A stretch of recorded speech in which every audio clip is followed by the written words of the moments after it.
Okay, history of Indian arts बच्चा party. हम यहाँ पे इंडिया में जो भी फॉर्म्स ऑफ आर्ट हैं, ठीक है, देखो कोई भी फॉर्म ऑफ आर्ट एक तरफा नहीं होता है, उसमें बहुत सारे मिक्सचर्स हो जाते हैं, ठीक है। सो जैसे हम ये नहीं बोल सकते कि इंडियन आर्ट सिर्फ इंडियन आर्ट ही था, ठीक है। It might be that it was influenced from Persian art और from Gandhara school of art, ठीक है। सो ये सारी चीजें होती हैं।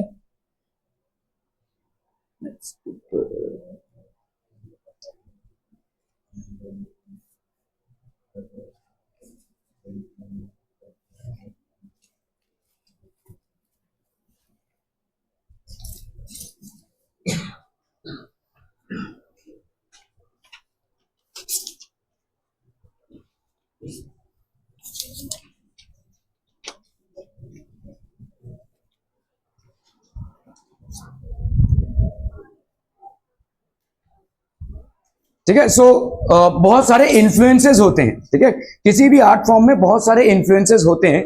तो वी विल स्टडी दैट कि कौन सा प्योर फॉर्म ऑफ आर्ट था इंडिया में और कैसे इन्फ्लुएंस हुए थे, ठीक है। सो what is art, Indian traditions of art. तो आपके art of painting, sculptural art, Indian iconography, architecture and sculpture, ठीक है, Indian tradition of performing arts, art applied art, professional opportunities. मतलब देखो आप लोग जब 10th का एग्जाम दोगे तो ज्यादा करके लोग कॉमर्स या साइंस स्ट्रीम में जाएंगे, एक बहुत स्मॉल सा परसेंटेज शायद आर्ट्स चुनेगा। लेकिन जिन्होंने आर्ट्स चुना है ना, वो बहुत श्योर होते हैं अपने आप के बारे में। कॉमर्स और साइंस वाले उतने श्योर नहीं होते हैं, मतलब एक बार बोलेंगे कॉमर्स में जाऊं कि साइंस में जाऊं, ऐसा। लेकिन जो लोग आर्ट्स चुनेंगे ना, उन लोग पहले से ही डिसाइडेड रहता है उनका कि उनको आर्ट्स ही लेना है, क्योंकि उन्होंने कुछ प्रोफेशनल स्ट्रीम्स चुन लिए हैं। तो आर्ट्स में आगे चल के भी कुछ प्रोफेशनल स्ट्रीम्स होते हैं जिसमें आप अपना करियर बना सकते हैं, ठीक है। So we are going to study on that as well. So what is art? A beautiful creation which is a result of natural human instinct to share his experience, wisdom and emotions, ठीक है, is known as art. अभी जैसे अगर आपका देखो यहां पे अ beautiful creation, मतलब पहली बात तो वो क्रिएशन सुंदर होना चाहिए, ठीक है। मैंने भाई साहब एक पेपर लिया और उसमें ब्लैक एंड ब्लैक कर दिया, ये आर्ट नहीं होगा, है ना। It has to be something creative and something beautiful as well, ठीक है। A beautiful creation which is a result of natural human instinct. हमारे नेचुरल ह्यूमन इंस्टिंक्ट पे, आपके ऑब्जर्वेशन पे, जैसे कोई पेंटिंग कर रहा है, कोई आर्टिस्ट है अगर, तो मतलब अगर आप देखोगे उसका क्या ऐसा चीज है जो आपसे अच्छा होगा, शायद आप आर्टिस्ट नहीं हो, लेकिन उसमें ऐसा क्या चीज है जो आपसे अच्छा है, उसका शायद ऑब्जर्वेशन पावर अच्छा है। ऐसे नहीं कि उसकी उंगलियों में कुछ मैजिक है कि वो भाई साहब बना रहा है ड्राइंग तो बहुत अच्छा बन रहा है, आपसे उतना अच्छा नहीं बन रहा है। तो प्रॉब्लम ये है, प्रॉब्लम नहीं है, बेसिकली उसका ऑब्जर्वेशनल स्किल्स आपसे ज्यादा है, ठीक है। वो बहुत बारीकियों से चीजों को देखता है और वैसे ही अपने कैनवस पे उतारता है, ठीक है। So it is natural human instinct to share his experience. अभी जैसे एक्सपीरियंस को शेयर करना मतलब कैसा होगा, किसी ने कोई पोएम लिखा, कोई शॉर्ट स्टोरी लिखी, कोई नॉवेल लिखा, तो these are experiences of life which are being shared, ठीक है।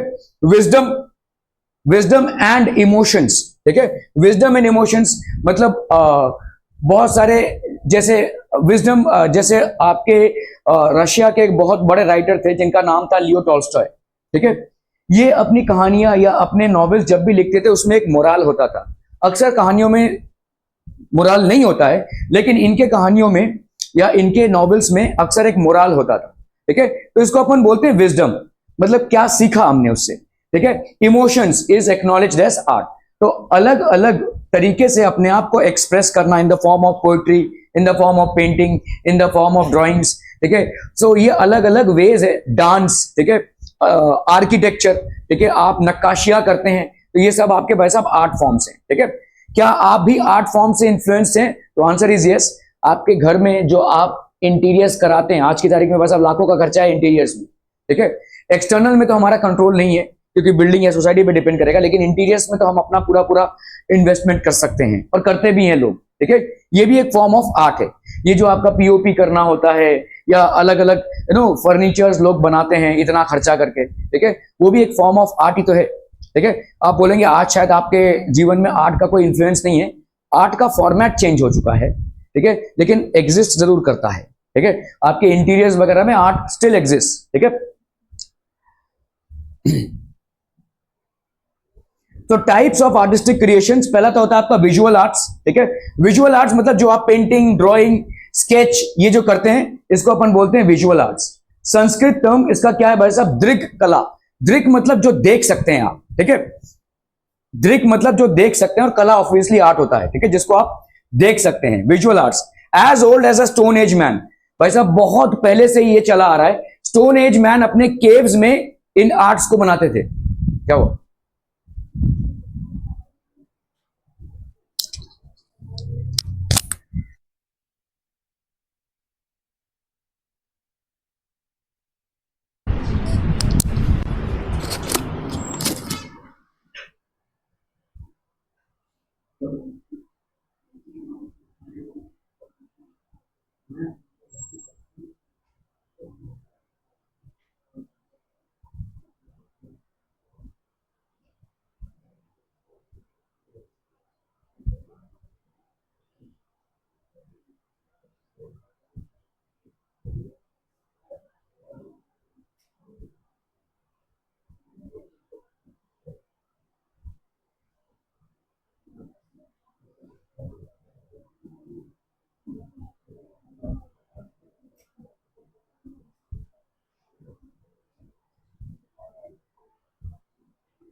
तो ये जो फॉर्मेट ऑफ आर्ट है बच्चा बड़ी, दृक कला जिसको हम बोलते हैं, ये स्टोन एज मैन, पहले के जमाने में भाई साहब लोग स्टोन्स ऐसे ऐसे भाई साहब केव्स में रहते थे, ये गुफाओं में रहते थे, ऐसे केव्स हुआ करते थे बड़े बड़े पत्थरों के बीच में। और इन केव्स में हमको बहुत सारे पेंटिंग्स या हमको नक्काशियां मिली हैं, ठीक है। स्टोन एज मैन मतलब जब स्टोन से ही उसका जीवन चलता था, स्टोन को घिसकर वो आग बनाता था, उस आग से भाई साहब रसोई पकाता था, ठीक है। और जितने भी स्टोन से ही वो टूल्स बनाता था, उन स्टोन से वो हंटिंग भी करता था। तो स्टोन एज मैन से हमको इस तरीके के आर्ट्स देखने को मिलते हैं, विजुअल आर्ट्स, ठीक है। हमको आज तक जो भी मतलब केव्स में पेंटिंग्स मिली हैं या केव्स में जो आपकी नक्काशियां मिली हैं वो उस टाइम की हैं, ठीक है। परफॉर्मिंग आर्ट्स तो एक हो गया आपका विजुअल आर्ट्स, पेंटिंग प्लस आपका जैसे आपका रॉक क्रेविंग, रॉक में से आपने बनाया है, रॉक में आपने हथौड़ी और छेने से भाई साहब जो बनाया है, ठीक है। ड्राइंग, स्केचेस, ये सब आपके विजुअल आर्ट्स हैं। परफॉर्मिंग आर्ट्स क्या हो जाएगा भाई साहब? परफॉर्मिंग आर्ट्स मतलब अलग अलग डांस फॉर्म्स, ठीक है। तो these are basically dance form. इसको ललित या आंगिक कला बोलते हैं। आंगिक कला मतलब जहां पे आपका पूरे बॉडी का मूवमेंट डिपेंड करता है, ठीक है। ललित और आंगिक कला पूरे बॉडी मतलब पूरे अंग जो है उनका यूज होता है, ठीक है, हाथ पैर सबका यूज होता है। So these are known as performing arts. आपने देखा होगा कथकली है भाई साहब, भारतनाट्यम है, ठीक है, अलग अलग डांस फॉर्मेट्स हैं, ठीक है, अलग अलग डांस फॉर्मेट्स हैं। Traditions of art, folk art भाई साहब क्या होता है? What is folk art? Continued from prehistoric times. तो फोक आर्ट का एक पार्ट आपका जैसे है लेट्स से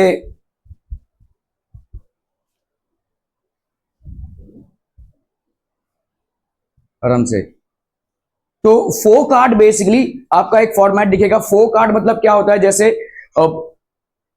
आपके शिवाजी के जो पवाड़ाज हैं, ठीक है, शिवाजी महाराज के जो पवाड़ाज आज भी गाए जाते हैं, वो एक टाइप का फोक आर्ट है। वो मतलब बहुत सालों से चला आ रहा है।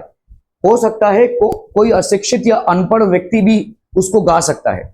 जैसे हनुमान चालीसा भी एक फोक आर्ट है, ये भी बहुत सालों से चला आ रहा है। हो सकता है कोई अनपढ़ गवार अशिक्षित इंसान है लेकिन उसको हनुमान चालीसा याद है क्योंकि वो सुनते हुए आ रहा है, ठीक है। ये एक ओरल ट्रेडिशन है, ठीक है। सो दीज आर बेसिकली बहुत सालों से चला आ रहा है। This is a pre historic time से ये चला आ रहा है, तो इसीलिए हम इसको क्या बोलेंगे? Folk art. Its expression is spontaneous, फट से होता है। मतलब ये कोई अभी जैसे अगर आपको डांस करना हो तो एक स्टेज चाहिए, एक ऑडियंस चाहिए, म्यूजिक चाहिए, वगैरह वगैरह चाहिए, ठीक है। आपको भाई साहब अगर कोई पेंटिंग बनानी हो तो कैनवस चाहिए, पेंट ब्रश चाहिए, वगैरह वगैरह। लेकिन इस टाइप के आर्ट को एक्सप्रेस करने के लिए कुछ भी नहीं चाहिए, ठीक है। फिलहाल इट इज स्पॉन्टेनियस, बैठे बिठाए इसको आप एक्सप्रेस कर सकते हैं। क्या बैठे बिठाए आप हनुमान चालीसा बोल सकते हैं? बोल सकते हैं भाई साहब, ठीक है। क्या शिवाजी के जो पवाड़ाज हैं वो आप बैठे बिठाए गा सकते हैं? बिल्कुल गा सकते हैं भाई साहब, ठीक है। So these are folk arts, they would not need anything special to be perform. हाँ, कुछ अगर स्पेशल एडिशंस उसमें आप करते हैं तो वो अलग चीज है, लेकिन without any special things added you can perform them, ठीक है। Okay, created by collective participation of the members of a social group. Generally इस तरीके के आर्ट फॉर्म में एक से ज्यादा लोगों का इन्वॉल्वमेंट होता है, एक सोशल ग्रुप होता है और कलेक्टिवली इसको परफॉर्म किया जाता है। There is a social group and collectively they perform it, ठीक है। क्लासिकल आर्ट भाई साहब क्या हो जाएगा? Express within an establish frame of consistent rules. Classical art मतलब क्या होता है? What is classical art? जैसे आपका जितने भी नाट्य शैलीज हैं, ठीक है, जितने भी आपके नाट्य शैली हैं, भरतनाट्यम हो गया, आपका कथकली हो गया, इतने सारे डांस फॉर्मेट्स है, ठीक है, ये सारे they are followed with consistent rules, इनके अलग अलग रूल्स हैं, ठीक है। क्लासिकल आर्ट जैसे अगर आपका गाना, ठीक है, जो क्लासिकल सिंगिंग है दैट इज एब्सोल्युटली डिफरेंट, ठीक है। क्लासिकल सिंगिंग में जो आपके सुरताल होते हैं उनके रूल्स होते हैं, ठीक है, वो एक सुरताल एक रूल से होता है वो, ठीक है। For example one of the most one of the best classical singers that India is ever produced, उनका नाम क्या है? महाराष्ट्रियन है वो, इज ए महाराष्ट्रियन। लता मंगेशकर नहीं, मतलब हाँ, she was good in classical singing but mostly उनका करियर बॉलीवुड में रहा है। लेकिन मैं जिनकी बात करने की कोशिश कर रहा हूं, इन्होंने खुद से राग इन्वेंट किए हैं और ये महाराष्ट्रियन है बेसिकली। बस मी मराठी, ऐसे बोलने की बातें हैं, मराठी कल्चर के बारे में आपको कुछ नहीं मालूम है। भीमसेन जोशी, ठीक है, he was one of the, उनको बहुत सारे राष्ट्रीय और अंतर्राष्ट्रीय पुरस्कारों से नवाजा गया है, ठीक है। And he has basically invented a lot of ragas.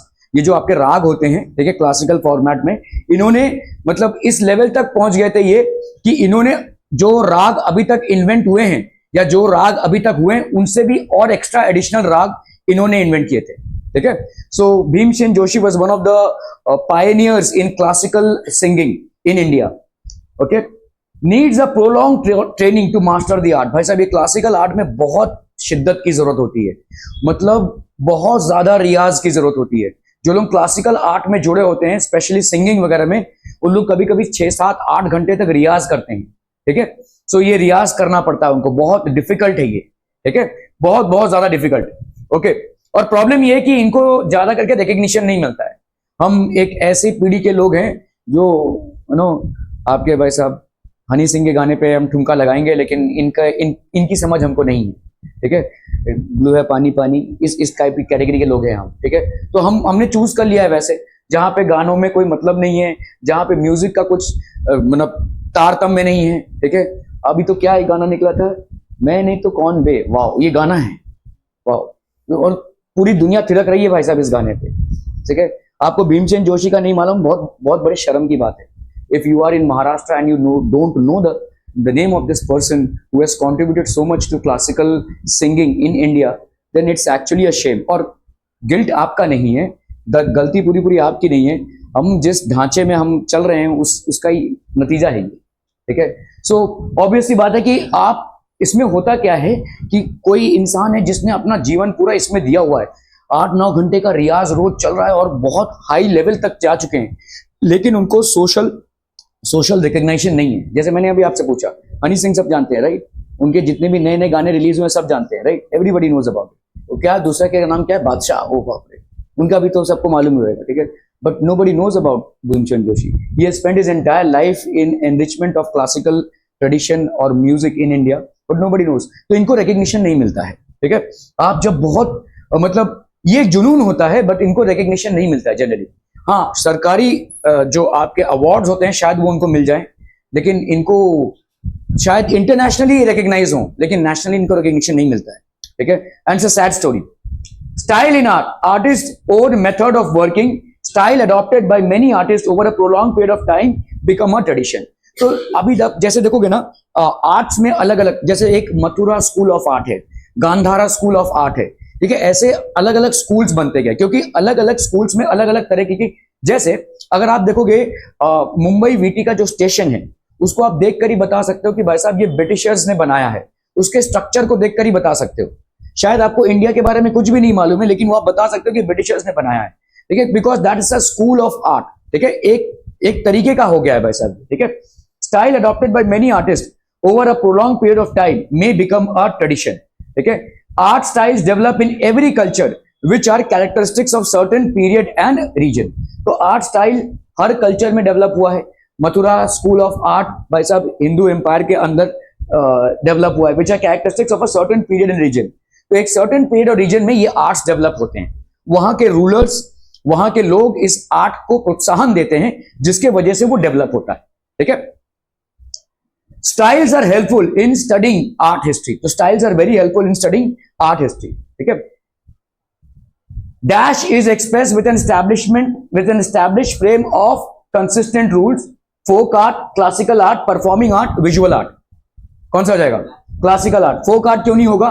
क्योंकि फोक आर्ट, जैसे अगर मुझे हनुमान चालीसा बोलना है या शिवाजी के कुछ पवाड़े के कुछ गीत गाने हैं, तो मुझे कोई बड़ा सिंगर नहीं बनना है, आई कैन डू इट, ठीक है, एनीबडी कैन पार्टिसिपेट। तो इसके लिए मेरे को कोई सेट ऑफ रूल्स नहीं है, ठीक है। क्लासिकल आर्ट में आपके सेट ऑफ रूल्स हैं। आप जो भी क्लासिकल आर्ट को एक्सप्रेस करेंगे, समझ लो आप क्लासिकल सिंगिंग कर रहे हैं, तो आपके सुरताल भाई साहब वैसे ही जाने चाहिए, ठीक है, उनके रूल्स हैं। Performing art, visual art, it will B classical art, okay. Lalit कला इज ऑल्सो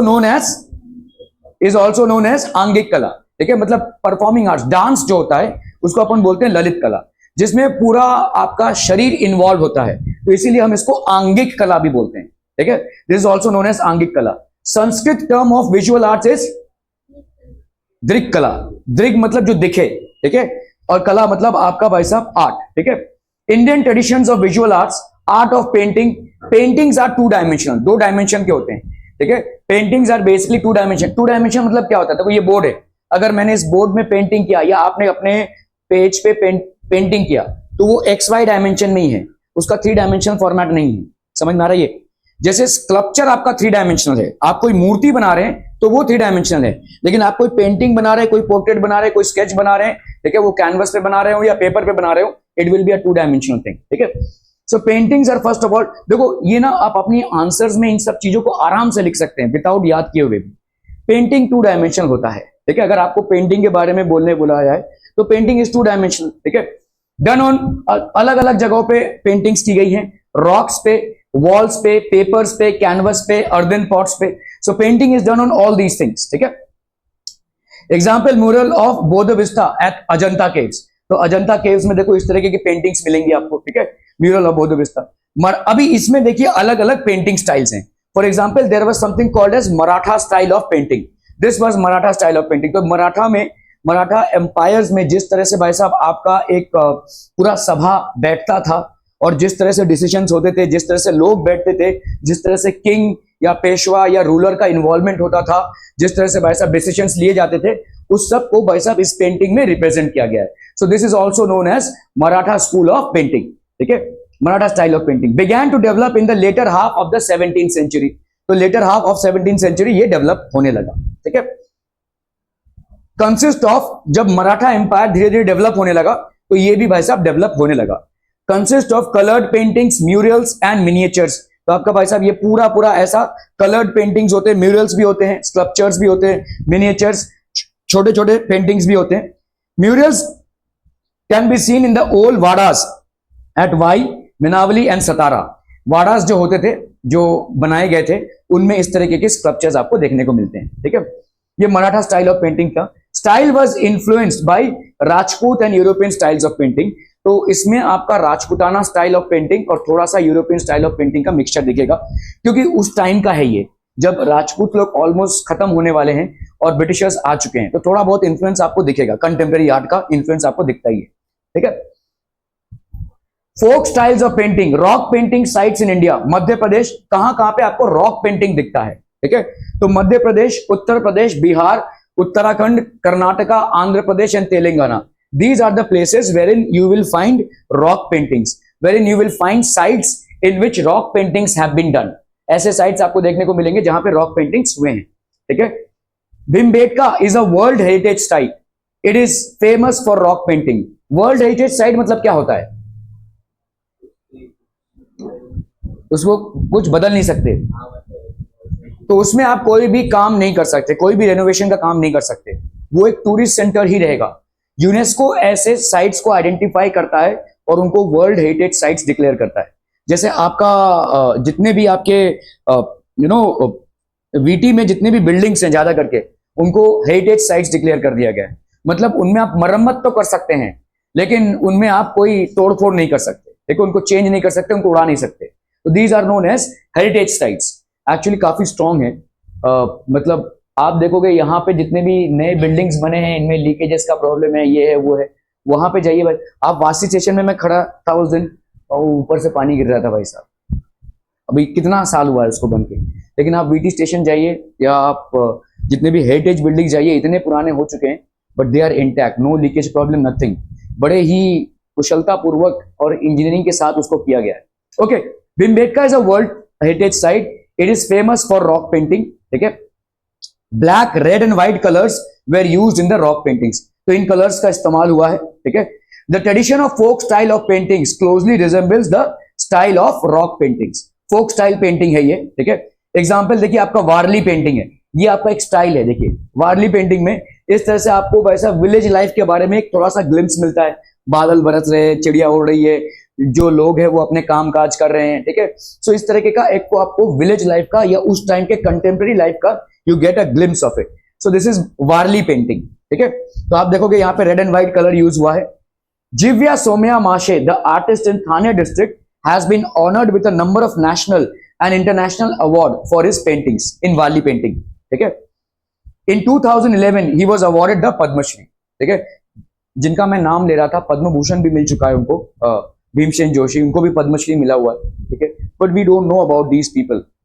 ओके, पिंगुल और चित्रकाथी। ठीक है, tradition is method in Manasollasa और Abhilash Chintamani. It is written by Chalukya king Someshwara in the 12th century। बहुत पहले का है। The tradition of narrating stories from Ramayana और Mahabharata with the help of wooden puppets and paintings is known as चित्रकाती और पिंगुली ट्रेडिशन। आपने वो देखा है, वो पपेट्स का, नहीं, पपेट शो देखा है कभी? मतलब ऐसे राजा महाराजा तो ऊपर से ऐसे स्ट्रिंग से हम इसको ऑपरेट करते हैं। ठीक है, जो लोग बहुत माहिरत हासिल होती है उनको, तो वो लोग पूरा पूरा इसको ड्रामा करते हैं। ठीक है, so that is called a puppet show.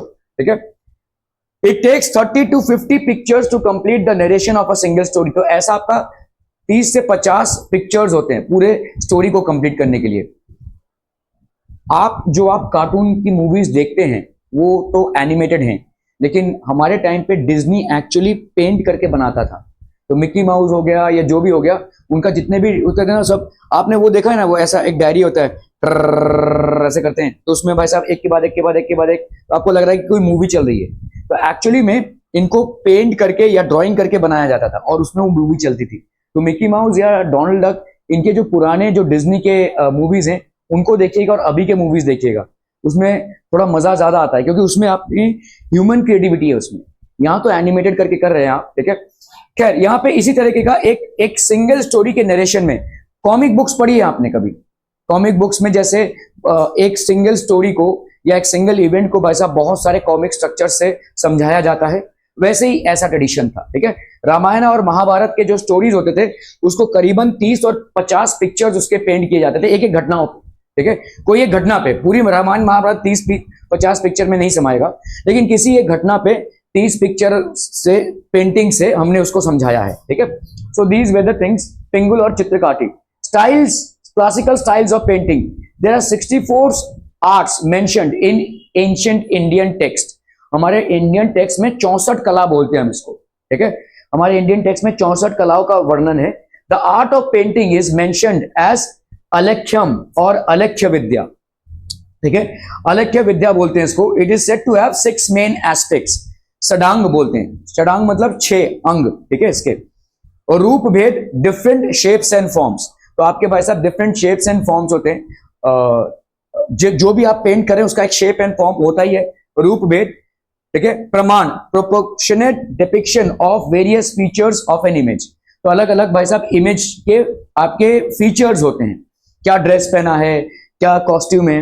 भाव, एक्सप्रेशन, मतलब अभी आप जिसको पेंट कर रहे हैं उसके चेहरे पे क्या भाव है, गुस्से में है, ठीक है, या भाई साहब ध्यान कर रहा है, या कुछ जो भी है, तो दैट इज बेसिकली एक्सप्रेशंस। ठीक है, ओके, लावण्य योजना, एस्थेटिक्स। लावण्य योजना मतलब क्या होता है? एस्थेटिक्स। क्या भाई साहब, कहां से उभरे तुम?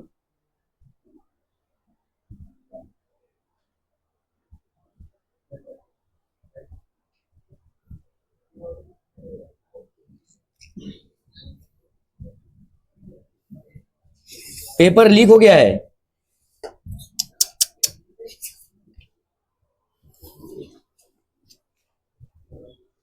इसलिए तो लेट आया है।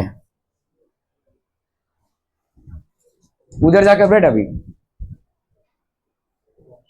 लावण्य योजना, एस्थेटिक्स मतलब जिस इंसान को आपने पेंट किया है, पहले तो भाई साहब आपने उसका कॉस्ट्यूम वगैरह डिजाइन किया, अभी उसका जो मतलब किस एनवायरमेंट में वो है, इसको अपन लावण्य योजना बोलते हैं और एस्थेटिक्स बोलते हैं। उसके आजू बाजू कैसा है एनवायरमेंट, ठीक है। सदुशया, रिजेम्बलेंस टू रियलिटी, ऐसा भी नहीं है कि भाई साहब आप कुछ अनरियलिस्टिक बना रहे हैं, रिजेम्बलेंस टू रियलिटी, ठीक है। वर्णी बाग, that is colour composition obviously, ठीक है। तो ये आपके भाई साहब ट्रेडिशंस है। Agama text of various religious sects, Puranas and Vastushastra text explain the arts of painting and sculpting in the context of temple architecture. तो आपके बेसिकली टेम्पल आर्किटेक्चर में इसको बहुत विस्तारित रूप से बताया गया है, ठीक है। मिनिएचर पेंटिंग्स इन मैन्युस्क्रिप्ट, छोटे छोटे paintings show an influence of Persian style, क्योंकि हमारे यहाँ पे मुगल्स का आना हो गया था और मुगल्स लोग पर्शियन स्टाइल को लेकर आए थे, ठीक है।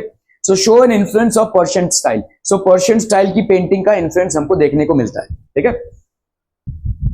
The Deccan miniature style was developed under the patronage of the Deccan sultanates, ठीक है। तो डेक्कन जो सल्तनट है, डेक्कन मतलब आपके साउथ की तरफ, ठीक है। Miniature style was developed under the patronage of Deccan sultanate, जो वहां के सुल्तान लोग थे उनके अंदर में ये डेवलप हुआ।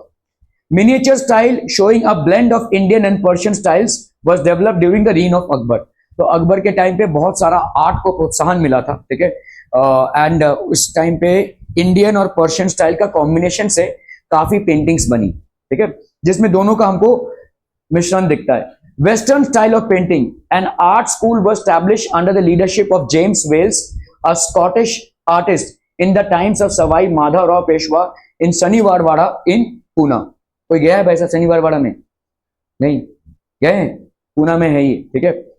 He had done a portrait of Sawai, ऐसा सुनने को आता है कि यहाँ पे मतलब बहुत खून खराबा हुआ था एक टाइम पे और अभी तक वो आवाजें सुनाई देती हैं। It's a myth, I don't know, ठीक है। लेकिन अगर आप वहां पे रात को जाते हैं तो वो आवाजें अभी तक सुनाई देती हैं, ऐसा लोग बोलते हैं। It might be a myth, it might be a true story, I don't know. He had done a portrait of Savai Madhav Rao and Nana Fadnavis, ठीक है। Gangaram Tambat had made drawings of the rock-cut caves at Verul and Karle, some of which are preserved in the Yale Center of British Art of Yale University. Characteristics of European style, exact portrayal of the object. तो जैसा है वैसा ही बनाना, ये European style में देखने को मिलता था, ठीक है। जैसा है वैसा ही बनाना। J school of art and industry, अगर आप आर्ट्स के स्टूडेंट है ना तो आपका ड्रीम डेस्टिनेशन है ये जे स्कूल। कोई गया यहाँ पे? मुंबई में है, आप वीटी स्टेशन से जैसे ही उतरेंगे सामने ही है, मतलब जाएंगे आते रहो ना, लोनावाला में अपने आप को पटक देंगे और बस फार्म हाउस यही है, ठीक है। जिस कल्चर से जुड़े हो उसके बारे में कुछ जानने की कोशिश तो करो यार, सिर्फ मी मराठा या मराठी आमची ये सब बोलने से नहीं होगा वैसा।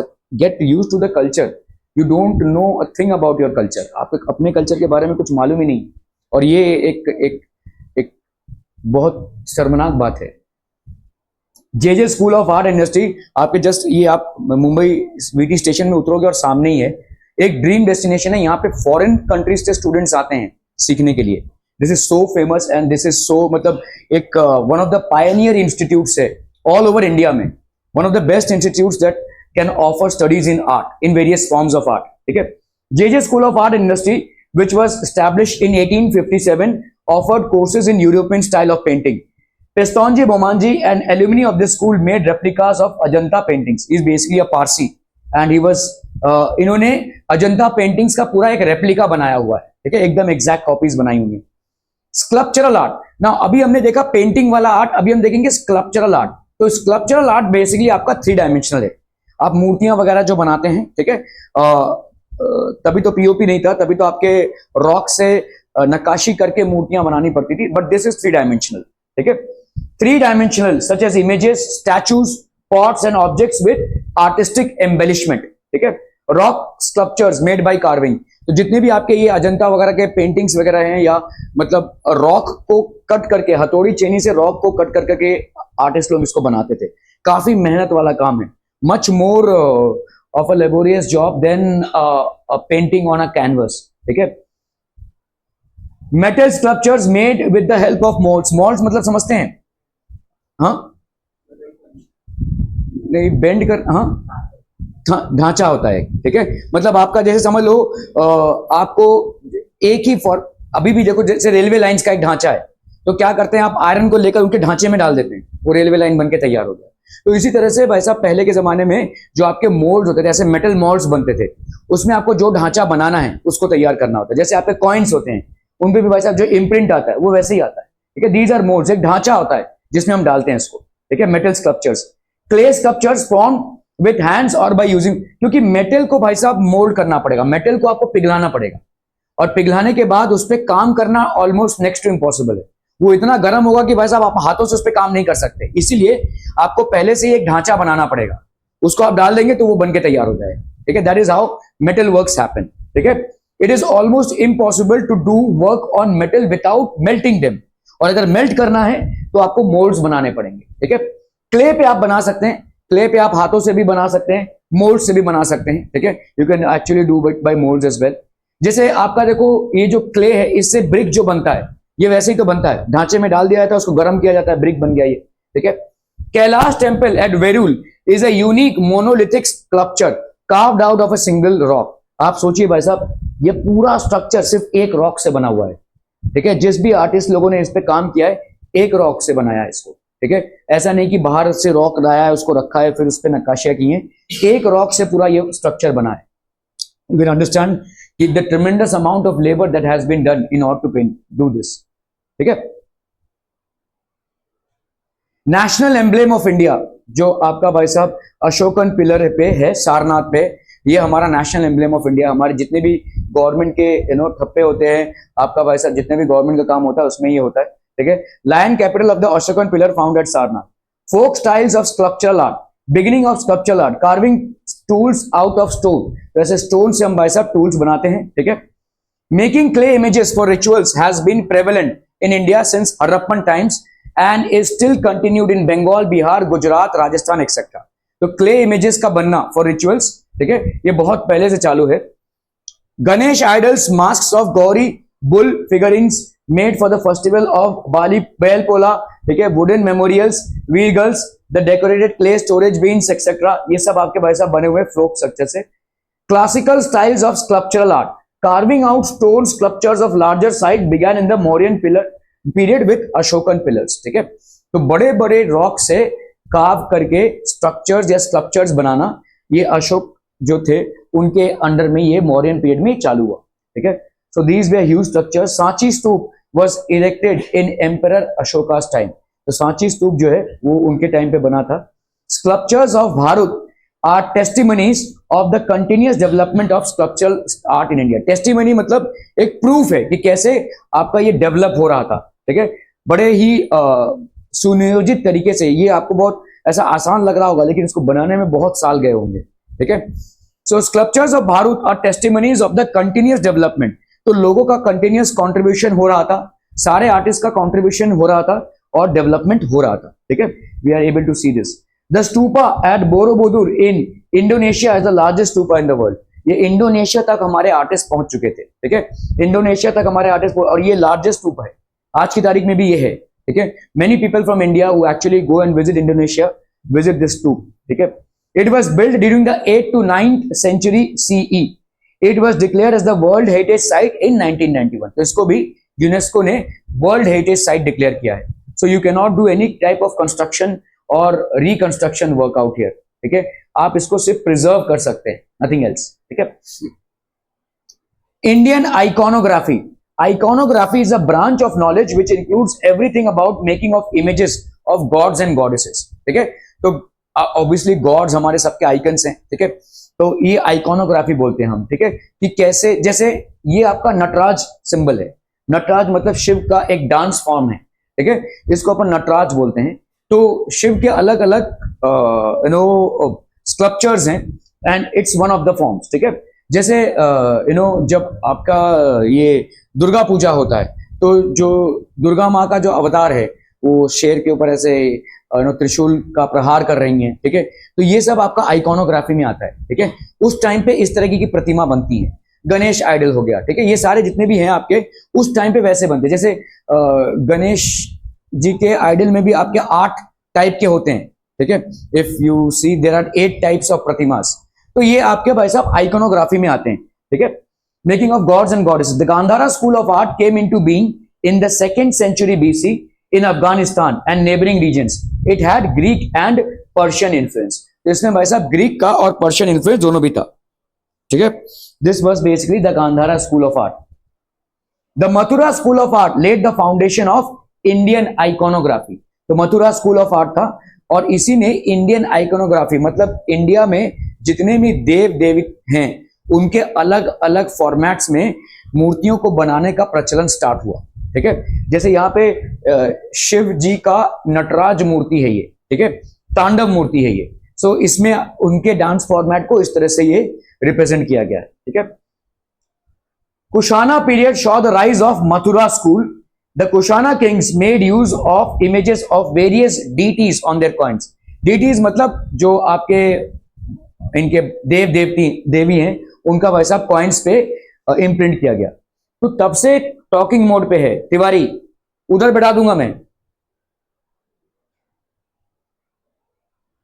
Iconographic rules were formulated and standards for sculptural art were set during the period of Gupta Empire. The art of making bronze images was developed under the patronage of Chola kings 9th to 13th century. Bronze मतलब एक आपका alloy होता है, उसमें इन सबको develop किया जाने लगा। Bronze idols of gods and goddesses, ठीक है, like Shiva, Parvati, Nataraja, Lakshmi, Vishnu etcetera were made in this period. तो धीरे धीरे आइकोनोग्राफी डेवलप होने लगा।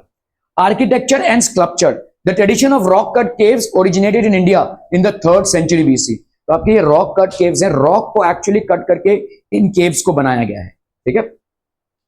The entrances, interiors with a carved columns and images were excellent specimens of sculptural art. The rock cut caves at Ajanta and Verul in Maharashtra were declared as World Heritage Sites in 1983. Temple architecture in India began to develop around the 4th century. तो अलग अलग जगहों पे हमको architecture का development दिख रहा है। कहीं पे भाई साहब आपके रॉक कट केव्स का, कहीं पे टेम्पल पे, कहीं पे भाई साहब मूर्तियों पे, ठीक है, अलग अलग जगह पे हमको 3 डायमेंशनल आर्किटेक्चर का एग्जाम्पल देखने को मिल रहा है। Temples build at the beginning of the Gupta period had only the sanctum, that is garbhagriha and a veranda with 4 columns. गर्भगृह मतलब समझते हैं, मंदिर में जो गर्भगृह होता है, तो आप मंदिर में एंटर करते हैं, ये मंदिर का स्तूप हो गया, ये सामने जो रहता है इसको अपन गर्भगृह बोलते हैं। This is known as garbhagriha, ठीक है। Temples build at the beginning of the Gupta period at only the sanctum, garbhagriha and veranda with 4 columns, ठीक है। By the medieval period, various styles of temple architecture had developed in India. The styles of temple architecture are identified by the style of the tower, शिखर, जिस तरह से भाई साहब शिखर बना है, ठीक है।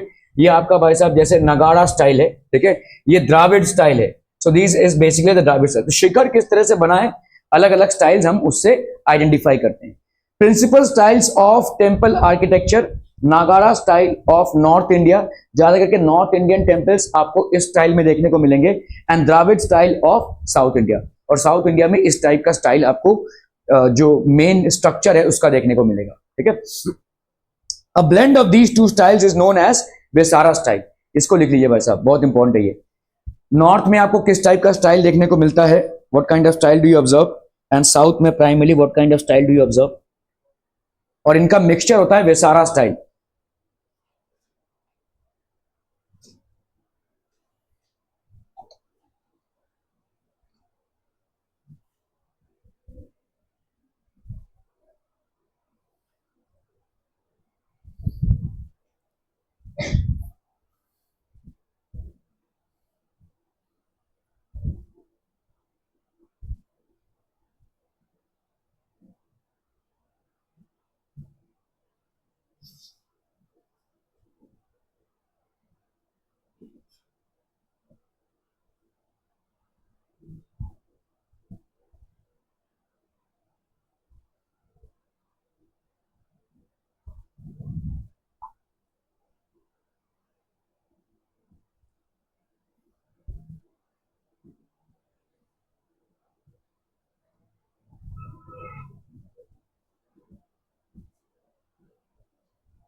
ठीक है, okay. Bhumija style seen in Madhya Pradesh and Maharashtra has a close resemblance to the Nagara style from the structural view point. ठीक है, series of miniature towers are arranged which become smaller towards the top. Tower appears to be continuously rising from the base of the temple to the top. Islamic architecture का example जैसे कुतुब मीनार है, देखो दिल्ली में जो देखने को मिलता है।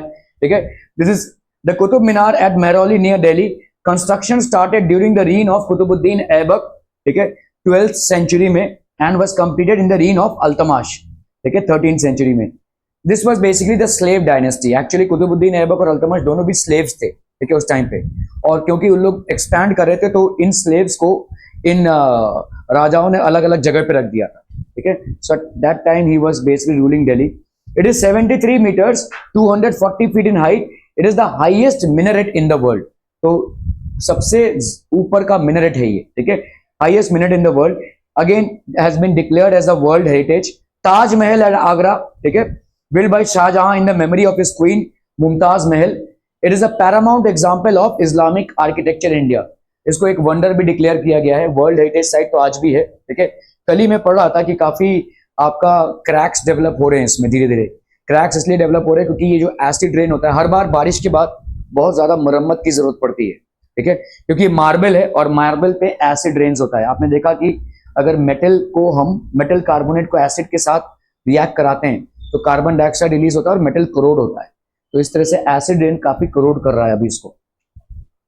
गोल Gumbaz at Bijapur in Karnataka, built in 17th century, houses the burial of Muhammad Adil Shah of Bijapur. Inside the dome there is a round gallery. Even a slight whisper by a person standing in this gallery can be heard everywhere. उस time पे Mughal architecture में आपके लखनऊ में भी एक आपका एक movie बना था, देखो भूल भुलैया नाम था उसका। भूल भुलैया एक्चुअली मीन्स एक ऐसे ही उसका नाम है, एक स्ट्रक्चर है लखनऊ में। और वहां पे आप मतलब बहुत दूर अगर खड़े रहेंगे ना, अगर ऐसे दीवार पे आप विस्पर से कुछ बोलेंगे तो दीवार के दूसरे छोर में मतलब 4-5 कमरे के उधर उसको सुनाई देगा। ठीक है, मतलब आप अगर एक पेपर लेंगे, वहां पे गाइड लोग दिखाते हैं, ऐसे पेपर को ऐसे टक टक ऐसे करेंगे ना तो कम से कम 100 मीटर दूर जो आदमी है ना उसको सुनाई देगा। तो इसके कंस्ट्रक्शन के मतलब फायदे हैं, मतलब कंस्ट्रक्शन में काफी लोहा यूज हुआ है। ये अंदर ही अंदर लोहा है और लोहा में स्पीड ऑफ साउंड इंक्रीज होता है। लोहा में speed of sound is approximately 1500 metre पर second as compare to that in air which is just 330। ठीक है, सो ये सब स्ट्रक्चर्स उस टाइम पे यूज होते क्योंकि उस टाइम पे ब्रिटिशर्स काफी ज्यादा इंटरफियर कर रहे थे, काफी सारा वॉरफेयर हो रहा था और इसीलिए उस टाइम पे मोबाइल तो था नहीं, तो अगर मैसेज पहुंचाना है तो ऐसे दीवार में विस्पर करते थे और मैसेज पहुंच जाता था एकदम, जो फ्रंट पे है या जो बैक में जो पोजीशन है उसको पहुंच जाता था। ठीक है, महल के इधर उधर पहुंच जाता था। If somebody claps from here, its echo can be heard. Indo-Gothic architectural style, churches, government offices, residences of top officials, railway stations were built in this style during the British period. One classic example is your Chhatrapati Shivaji station जो है हमारा, ठीक है, plus उस station के आजू बाजू बहुत सारे ऑफिसेज आपको दिखेंगे, स्पेशली आपको बीएमसी ऑफिस जो है, जे स्कूल ऑफ आर्ट है, ये सारे आपको हेरिटेज बिल्डिंग्स में दिखेंगे। एलआईसी का जो ऑफिस है, बहुत सारे बड़े बड़े बैंक्स भी जो है वो सब हेरिटेज बिल्डिंग्स में है and these buildings are very strong. ठीक है, these buildings are very strong. Churches, government offices, residences of top officials, railway stations were built in this style during the British period. Example Chhatrapati, आप देखिए आपका पूरा जो structure है, this is the Indo Gothic style, this is Indo Gothic style. ठीक है, सिर्फ छत्रपति महाराज शिवाजी का जो ये स्टेशन है वो नहीं, आजू बाजू जितने भी बिल्डिंग्स हैं उनको सब हेरिटेज साइट्स बोलते हैं। All of them are build on this style only. ठीक है, Hemadpanthi temples, these are built in Maharashtra in 12th to 13th centuries. Star shaped outer walls of the temple has zigzag design. तो आपको भाई साहब ऐसा zigzag design मिलेगा। ठीक है, results into an effect of alternating light and shadow. ठीक है, the important characteristics is its masonry. Walls are built without using any mortar by locking the stones by using the technique of tenon and mortise joints. Ambreshwar temple at Ambarnath near Mumbai, Gondeshwar temple at Sinnar near Nasik, Anuda Nag temple at Hingoli district, ये सारे examples है आपके। ठीक है, Okay, the tradition of dash is mentioned in Manasolas, a book written by Chalukya king Someshwara in the 12th century CE. कौन सा हो जाएगा भाई साहब? कौन सा? पेंटिंग, चित्रकारी. Star shaped outer walls of the temple has a zigzag design, is a characteristic of Hemantpanti temples. ठीक है? Okay. The building of Chhatrapati Shivaji Maharaj railway terminus is the finest example of this Indo-Gothic style. ठीक है? ये आपका भाई साहब Indo-Gothic style हो जाएगा. Okay. The Mughal miniature style of painting showed a blend of dash styles developed during the reign of the Mughal emperor, Indian and Persian. ठीक है? Indian and Persian. The mural of Bodhisattva at Dash Caves is one of the finest examples. तो Ajanta caves में जो है, give the name of the artist of Thane district who played a major role in making the Warli style of painting popular. G. V. Somaya Mashe, and he received Padma Shri for this. ठीक है?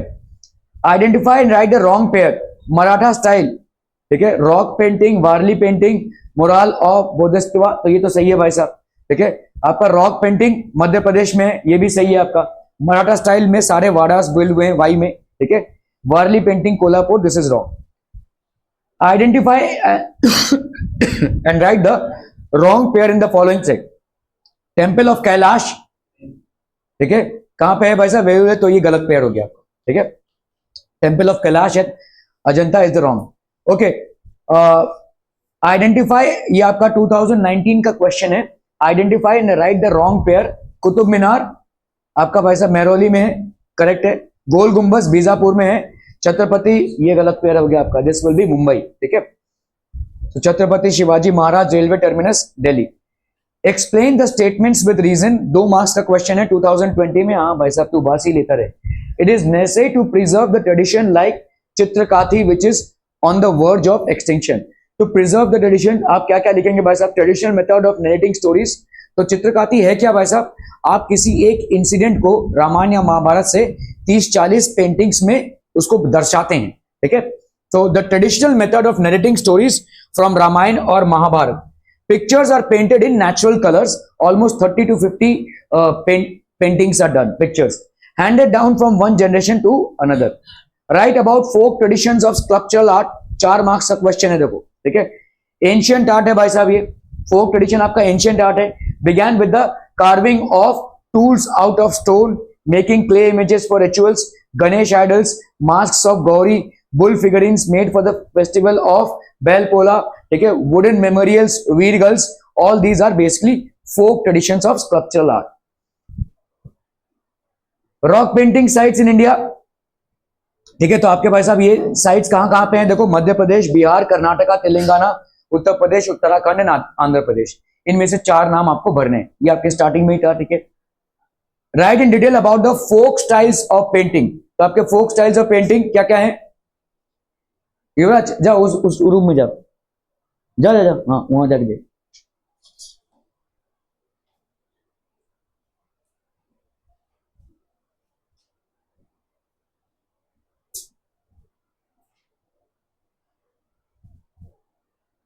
closely resemble the style of rock paintings which date back to stone ages. इनका भाई साहब stone age तक है. ठीक है? Rock painting sites are found in the Indian states. Rock paintings usually depict human, animal and geometric figures. The colors made from natural substances help us understand the knowledge of ancient people. The regional styles of folk paintings develop from customs. ठीक है? Indian traditions of performing arts. तो performing arts में क्या क्या है? देखो, India has varied and independent traditions of folk songs, folk instrumental music, folk dances and folk theater. तो अलग अलग चीजों में हमको folk चीजों का, भाई साहब उसको जरा बंद करेंगे क्या? ठीक है? सो हमको folk song सुनने को मिलते हैं, folk instrumental music, folk dances and folk theater. All these are there. Okay? Koli dance, Tarpa dance, ठीक है? Dashavatar of Konkan, kirtan, Jagar Gondhal, Powada, etcetera. All these are folk arts. ठीक है? Traditions of classic performing arts. Natya Shastra written by Bharat Muni is suppose to be the earliest one discussing music and theatre. 9 moods. ठीक है? ये आपके भाई साहब 9 रस बोलते हैं हम इनको. ठीक है? क्या क्या है? मतलब किसी भी इंसान के 9 रस होते हैं और इन्हीं 9 रसों पे आपके सारे आर्ट फॉर्म्स होते हैं. ठीक है? These are known as 9 moods और 9 rasas. Shringara, that is love. Hasya, humour. Bibhatsa, repulsion, मतलब बहुत गंदा कुछ देख लिया, जैसे आपका एक वो आता है रौद्र, टेरिबल, जब गुस्से में, ठीक है। करुणा, सैड, वीर, heroic, bhayanaka, fearful, adbhuta, wondrous, shanta, peaceful, श्रृंगार। तो ये आपके 9 रस हैं या 9 मूड्स हैं। इन पे सारे आपके आर्ट एंड आर्किटेक्चर के फॉर्मेट्स हैं, ठीक है। सो नाट्य Shastra written by Bharat Muni is suppose to be the earliest one discussing music and theatre, ठीक है। Branches of Indian classical music, Hindustani music and Carnatic music, classical, शास्त्रीय एंड सेमी क्लासिकल, उपशास्त्रीय, ठीक है। ये लिख लीजिए भाई साहब, branches of Indian classical music.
हो गया। इंडियन क्लासिकल डांस फॉर्म्स, ये भी लिखना बहुत जरूरी है।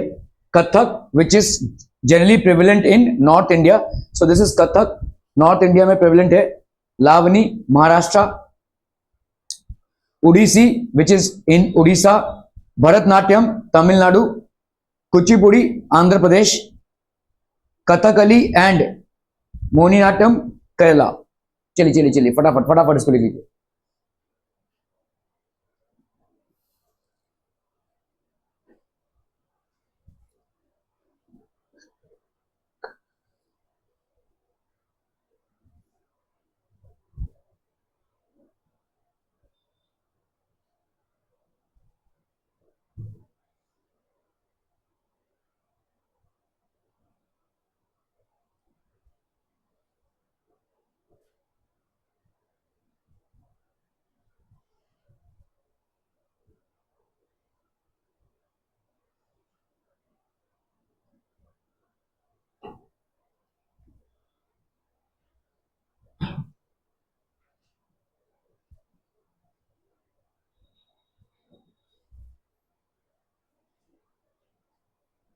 Done.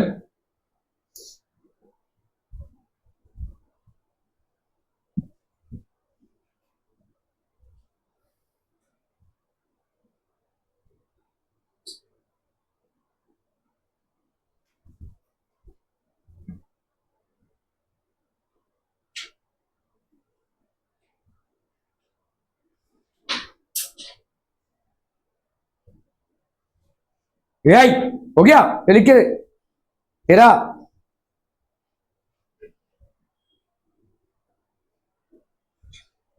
Sawai Gandharva festival at Pune is famous for festivals of music and dance. Pandit Uday Shankar created a fusion of Indian classical dance and European opera. किताबे नवरस, ठीक है, it is about Indian classical music. तो इंडियन क्लासिकल म्यूजिक में इन 9 रसों का संगम है, ठीक है। हमारा चाहे थिएटर हो, चाहे नाटक हो, चाहे आपका गाने हो, ठीक है, क्लासिकल म्यूजिक हो, इसमें नवरस की झलक आपको मिलती है। Written by Ibrahim Adil Shah two in Dakhani Urdu language, includes verses sung in Drupad style. It is originally translated in Marathi by Dr. Sayyad Yaha Nashid. It is edited by Arun Prabhune. Words printed on the cover, O Mother Saraswati, you are, ये आपका उर्दू में लिखा हुआ है, ठीक है। O Mother Saraswati, you are divine light in the world and you are complete with all qualities. If Ibrahim receives your grace the poetry of Navras will become eternal. ये उर्दू में लिखा हुआ है इसमें, ठीक है।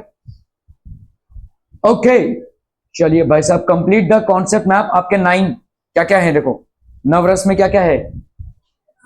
हाँ, करुणा, कोई रौद्र, एक है टेरिबल जिसको हम बोलते हैं, रौद्र मूड धारण करना, ठीक है, टेरिबल। और बोलिए, एक होता है आपका विभत्स रस, विभत्स से मतलब बहुत गंदा, घिनौना, ठीक है। और भयानक, यस, ठीक है। तो श्रृंगार love, hasya humour, बीभत्स्य that is repulsion, रौद्र टेरिबल, ठीक है। ये सब आपके 9 रस हो जाएंगे, ठीक है। श्रृंगार मतलब लव, ये सारा कंपोनेंट जो है किसी भी ह्यूमन लाइफ में होगा, ठीक है। ये सारे कंपोनेंट्स किसी भी ह्यूमन लाइफ में होंगे, और इसीलिए जितने भी आर्टिस्ट हैं वो अपने आर्ट में, चाहे वो पोइट्री हो, चाहे वो ड्रामा हो, चाहे वो भाई साहब आपका काव्य हो, इन सब में इनको निकालते हैं, ठीक है, इनको दर्शाते हैं। तो आपका करुणा सैड हो गया, veera heroic, bhayanaka fearful, adbhuta wondrous, shanta peaceful. Apart from that we have shringara, हास्य, विभत्स्य एंड रौद्र। ये 9 फॉर्म्स लिख लीजिए भाई साहब, ऐसे लिख लीजिए इसको, ये आपका इंपॉर्टेंट है ये क्वेश्चन, क्योंकि आपके सारा जो आर्ट एंड कल्चर है इन 9 रसों पे डिपेंडेंट है।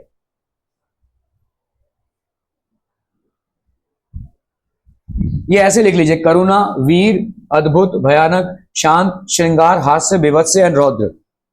These are the 9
हो गया।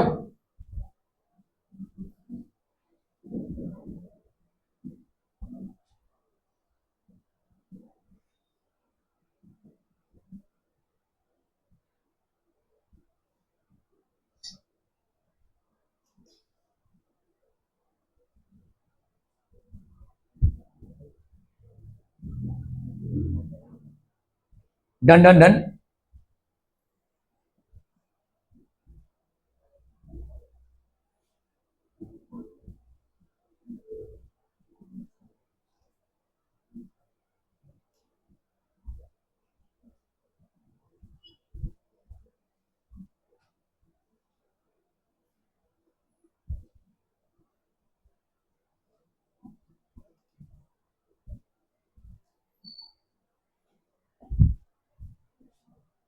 Complete the concept map. Indian classical music, आपका ब्रांचेस और फॉर्म्स। तो एक आपका Hindustani, Carnatic, classical and semi classical. तो हिंदुस्तानी म्यूजिक है आपका, इंडियन क्लासिकल म्यूजिक में एक आता है हिंदुस्तानी म्यूजिक, दूसरा है कार्नेटिक म्यूजिक, क्लासिकल, शास्त्रीय, सेमी क्लासिकल दैट इज उपशास्त्रीय। ये 4 डिविजन है, ठीक है। Complete the activity. North India, Orissa, Tamil Nadu, Indian classical forms. North India में कौन सा डांस फॉर्मेट आएगा? कथक, ठीक है। उड़ीसा में सो रहा है बैठ के, हाँ।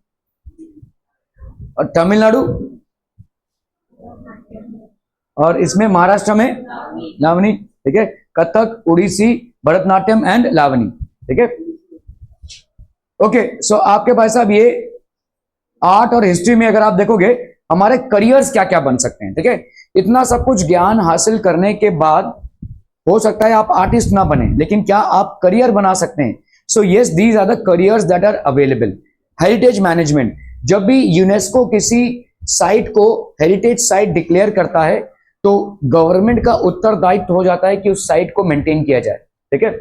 सो हेरिटेज मैनेजमेंट के लिए आपको एक वर्क फोर्स की जरूरत पड़ती है जिनको अंदाजा हो कि किस रॉक से बना है, कौन सा एसिड इसके लिए हानिकारक होगा, रस्टिंग होगा तो क्या करेंगे, प्रिजर्वेशन जिनको आता हो, हेरिटेज मैनेजमेंट बोलते हैं उसको, ठीक है। जैसे आपका छत्रपति शिवाजी जो स्टेशन है वो एक हेरिटेज साइट है, तो ऑब्वियसली अगर उसमें कोई क्रैक आया हो या कोई मेंटेनेंस की जरूरत पड़ेगी तो आपको यहाँ पे कोई भी ऐसे उठाकर लेके नहीं जा सकते।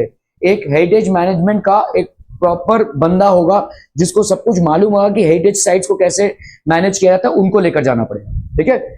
आर्कियोलॉजिकल रिसर्च, तो रिसर्च में आर्कियोलॉजिकल जब भी कोई चीज बरामद होती है, ठीक है, किसी ओल्ड साइट से, चाहे वो रॉक हो, चाहे पेंटिंग हो, चाहे कॉइन हो, उस पर रिसर्च करना। लाइब्रेरी साइंस, लाइब्रेरी मेंटेन करना, अलग अलग बुक्स को अलग अलग कॉलम्स में रखना, ठीक है, और उसको प्रिजर्व करना।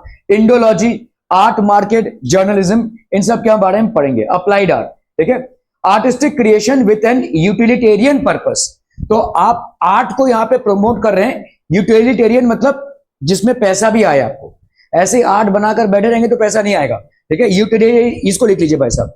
What is applied art? Applied art is basically artistic creation, किसी आर्ट को आप क्रिएट कर रहे हैं बट यहां पे पर्पस क्या है? यूटिलिटेरियन पर्पस है।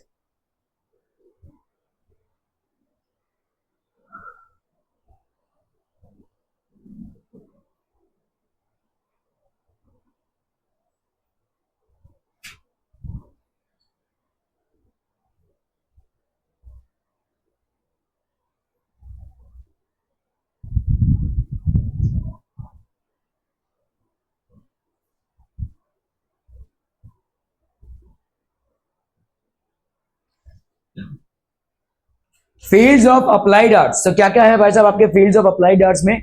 Industry and advertisement, interior design, ठीक है, ये आपका अप्लाइड आर्ट का एक फील्ड हो गया, ठीक है। And production of ornamental object, ठीक है, art design of stage backdrops, ठीक है, art direction for films and television, creating attractive layouts of books, magazines, calligraphy, production of greeting cards, invitation cards, customised stationery, gift objects etcetera, इन सब में भाई साहब applied arts लगता है, ठीक है। सो आप जो भी चीजों को डिजाइन करते हैं, architecture, photography, still and animated graphics, ornaments, artistic creation of metals, earthen pots with colorful designs, objects made from cane and bamboo, beautiful glass objects, attractive textiles and clothing, interior design में जो भी आपका है, garment के designing में, इन सब में भाई साहब अप्लाइड आर्ट्स लगता है। World renowned institute in applied arts, National Institute of Design in Ahmedabad and Gujarat. We have National Institute of Fashion Technology, NIFT, ठीक है। Okay, explain the statement with reasons, 2 साल रिपीट हुआ ये question. An expert with deep understanding of art history is required in the art market, ठीक है। तो क्यों भाई साहब? To determine the exact value of an art object, आप भाई साहब किसी को भी उठाकर लेकर जाएंगे और बोलेंगे इसका वैल्यू क्या है, वो नहीं बता पाएगा, लेकिन जो एक्सपर्ट होगा आर्ट एंड आर्किटेक्चर में वो प्रॉपर बता सकता है कि उसका वैल्यू कितना होगा। To determine the exact value of an art object, to check genuineness, genuineness मतलब एक्चुअली में ये जेन्युइन है कि नहीं, ये सच में ही आर्ट बनाया गया है उस टाइम का कि नहीं। For conservation and restoration of historical objects, तो हिस्टोरिकल ऑब्जेक्ट्स को कंजर्व करके रखना, प्रिजर्व करके रखना ताकि लोग उनको देखने आए, ये भी एक बहुत बड़े कला की जरूरत है। What kind of professional opportunities are available in the field of arts, 3 marks का क्वेश्चन है, दिसंबर 2020 में पूछा गया है। Journalism, museums and archives management, ठीक है, जर्नलिज्म मतलब आपका जो किताबों में लिखना या मैगजीन्स में लिखना, ठीक है। Museums and archives management, library science with information and information technology, archaeological research, Indology, industry and advertisement, interior design, art direction for films and television, magazines, calligraphy, writing का स्टाइल, ठीक है, production of greeting cards, invitation cards, इन सब में भाई साहब आपका applied art का नॉलेज यूज होता है, ठीक है। So this is what we had studied in this chapter and it pretty much completes the chapter.